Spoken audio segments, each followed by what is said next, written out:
Oi, cheguei! Hoje eu vou contar pra vocês uma história muito louca sobre uma mulher que ficou conhecida como Viúva Negra. Uma das pessoas mais frias e sem coração que já pisou no planeta Terra. Ela foi capaz de tirar a vida dos seus filhos, dos seus maridos, mas por quê? Até hoje a gente não tem essa explicação.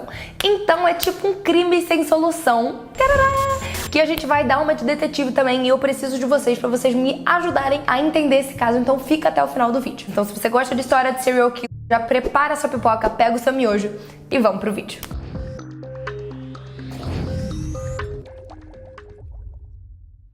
Esse caso bizarro aconteceu no dia 24 de dezembro de 1824, então tem tempo aí. Lydia Sherman nasceu em New Jersey, lá nos Estados Unidos. Segundo relatos, ela era uma pessoa muito normal, comunicativa, super religiosa. Só que como a gente não tem muita informação sobre a infância da Lydia é tipo um blur na nossa vida, a gente vai pra quando ela tem 16 anos de idade. Em um evento da igreja, ela conheceu o seu primeiro marido. Então se eu falo primeiro é porque vão ter alguns por aí. Ela conheceu o primeiro marido, Edward Struck, e ele tinha 40 anos de idade e já tinha 6 filhos. Sem comentários, mas vamos porque esse não é o pior. Um ano depois, o Edward e a Lydia, casalzinho feliz, tiveram o primeiro filho deles juntos. Então, eles já tinham 6 filhos do Edward, mais um, agora 7. Pouco tempo depois, eles resolveram se mudar pra Nova York, porque o Edward conseguiu um emprego novo como policial. E com o passar dos anos, eles tiveram mais 6 filhos. Os filhos do casal eram Lydia, mesmo nome da mãe, Elijah,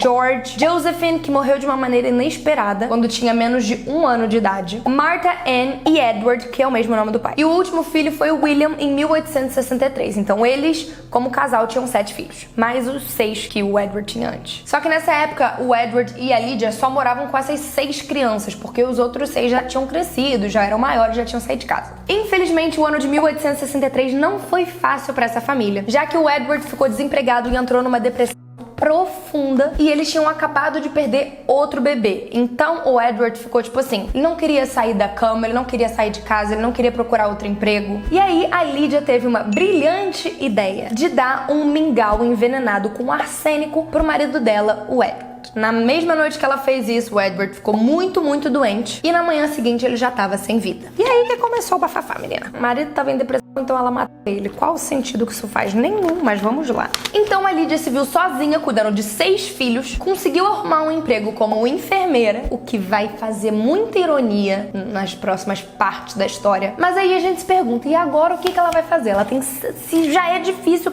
cuidar de uma criança, imagina de 6. Provavelmente por conta desse motivo, poucas semanas depois dela ter tirado a vida do marido dela, ela resolveu tirar a vida dos 3 filhos mais novos. E ela envenenou com arsênico os 3 filhos mais novos, o William, o Edward e a Martha Ann. Naquela época a medicina era muito menos desenvolvida do que é hoje em dia. Então, eles não examinavam muito, a autópsia era muito blá.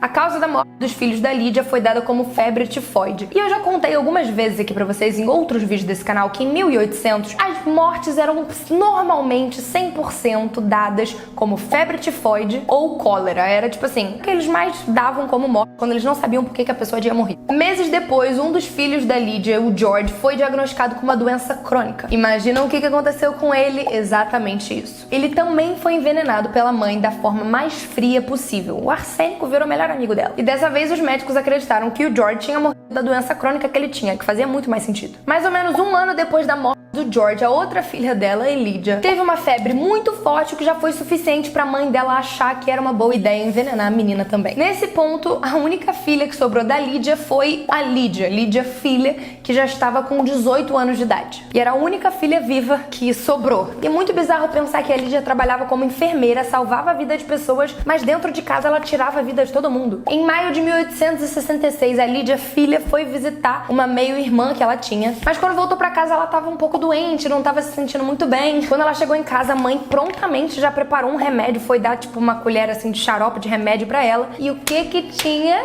junto de brinde?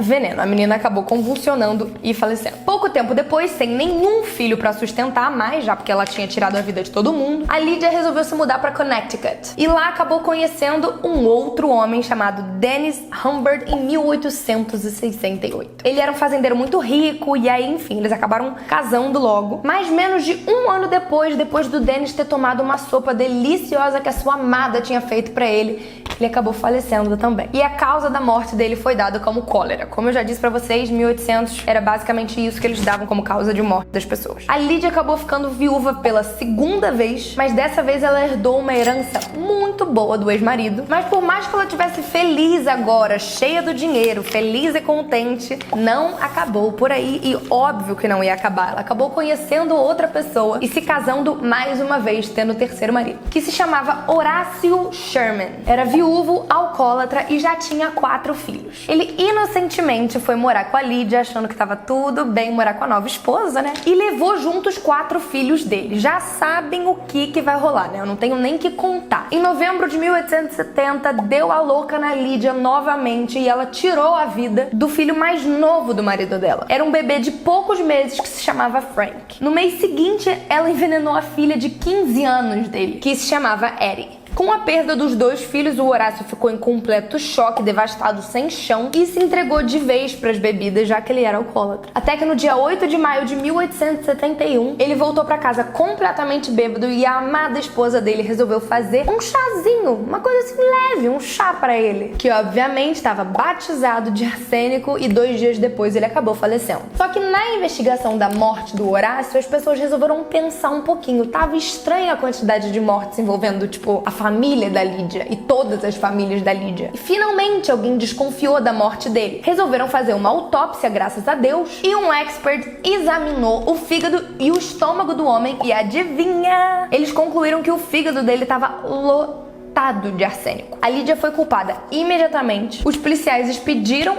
o pedido de prisão e ela ficou conhecida como Viúva Negra. Ela foi presa em Nova York e foi dada pena máxima pra ela, que foi a prisão perpétua. Só que apesar dela ter tirado a vida de várias pessoas, que a gente sabe, a gente só sabe dessas, né? Ela pode ter tirado a vida de outras pessoas que a gente não faz nem ideia, mas enfim, sabemos dessas todas. Ela só foi julgada pela morte do último marido, mas de qualquer jeito foi pena perpétua. Ela ia ficar na cadeia pro resto da vida. Só que a Lydia só ficou 8 anos presa. E aí que vem o babado. Ela só ficou 8 anos presa, porque ela teve câncer e acabou morrendo em 1879. E aí que vem aquela frase, life snakes, não é mesmo? Enfim, é isso. Essa é a história de uma das pessoas mais frias do mundo. Que sangue é esse, irmão? O que aconteceu e por que ela fez isso? Deixa eu saber aqui nos comentários por que você acha que ela tirava a vida das pessoas assim, loucamente. O que aconteceu na infância? Se vocês acham que alguma coisa aconteceu quando ela era pequena e a gente não sabe, a gente não tem acesso, a gente não sabe o que aconteceu. Porque a gente só tem acesso às coisas da vida dela e à história da vida dela a partir dos 16 anos de idade. Então a gente não sabe o que aconteceu antes, quem era o pai, quem era a mãe, quem aconteceu, sei lá. Enfim, não sabemos. Me deixa saber aqui nos comentários o que vocês acham. Se inscreve aqui no canal, a gente tá quase batendo 3 milhões de inscritos. Juro, isso é muito louco. Deixa um like aqui no vídeo, que isso me ajuda muito. Manda esse vídeo pra todo mundo. Se você maratonar ou deixa falar, me marca lá no Instagram, porque eu amo ver quando vocês estão maratonando. Minhas redes sociais vão estar aparecendo aqui embaixo. Um beijo, fiquem com Deus. Fui!